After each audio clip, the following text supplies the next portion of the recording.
यानंतरची बातमी नांदेडमधली आहे। नांदेडमध्ये एका महाविद्यालयातल्या वसतिगृहामध्ये एका विद्यार्थिनीचा मृत्यू झालाय। ग्रामीण पॉलिटेक्निक महाविद्यालयातली ही घटना आहे। या मुलीच्या पालकांनी मुलीच्या मृत्यूबद्दल शंका व्यक्त केलेली आहे। ही आत्महत्या आहे की घातपात याचा सध्या ग्रामीण पोलिसांकडून तपास सुरू आहे।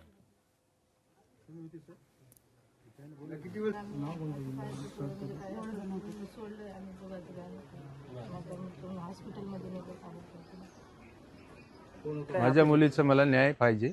माझी मुलगी कुठे आहे? मी हॉस्टेलला आलो, मला कळवलं नाही, मला माहित बी नाही, मला कॉल बी नाही। नेमकं कॉलेज आमची मुलगी आम्हाला त्यांनी परत दाखवा, कोण्या परिस्थितीमध्ये आहे ते एवढी दाखवा म्हणा त्यांना आम्हाला मुलीचा, आणि मुलीविषयी काय आहे झाला असेल तर ते सुद्धा त्यांनी आम्हाला कल्पना द्यावं। आता इथं हजर झाल्यानंतर, हॉस्टेलला हजर झाल्यानंतर तरी कल्पना द्यायला पाहिजे, ती सुद्धा मिळत नाही। कोणत्याही यांच्याकडून रिस्पॉन्स मिळत नाही, उलट टाळाटाळ करण्याचा प्रयत्न आहे। रत्नागिरीमध्ये गॅस सिलेंडरचा काळा बाजार झाल्याचं उघड झालेलं आहे। घरगुती सिलेंडर ग्राहकांना मिळत नाहीयेत। बुकिंग करून सुद्धा गॅस मिळत नसल्याचा ग्राहकांचा आरोप आहे। राजापूर पुरवठा विभागाच्या कारवाईमध्ये गॅस सेंटरमधनं 1094 ग्राहकांची कार्ड्स जप्त करण्यात आलेली आहेत।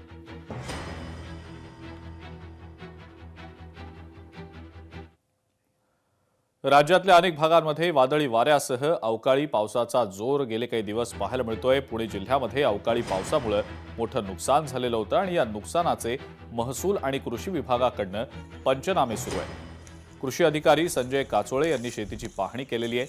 आंबा, कांदा, गहू आणि ज्वारी या पिकांचं या अवकाळी पावसामुळे मोठं नुकसान झालेलं आहे।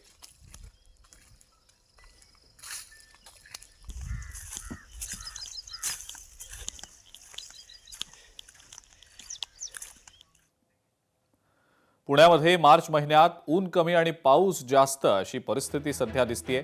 शिवाजीनगर भागामध्ये 40 अंश तापमानाची नोंद झालेली आहे। मात्र गेल्या 2 वर्षांच्या तुलनेत मार्च महिन्यातल्या तापमानात घट झाल्याचं पाहायला मिळतंय।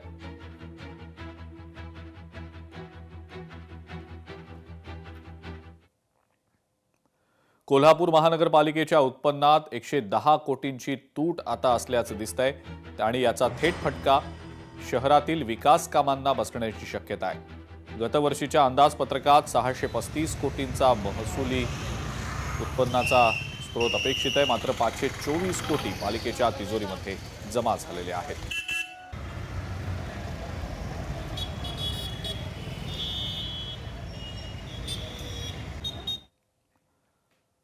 पुणे महानगरपालिकेनं पुणेकरांना दिलासा दिलेला आहे। पाणी पुरवठा बंद करण्याचा निर्णय तुर्तास मागे घेतला गेलेला आहे। पालिकेनं 25 कोटी रुपये भरल्यानं जलसंपदा विभागानं आता हा निर्णय घेतलाय।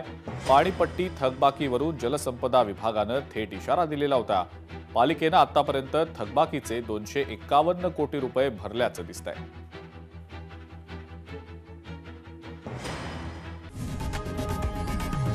लोकशाही मराठी ऐका, पहा, जागरूक रहा।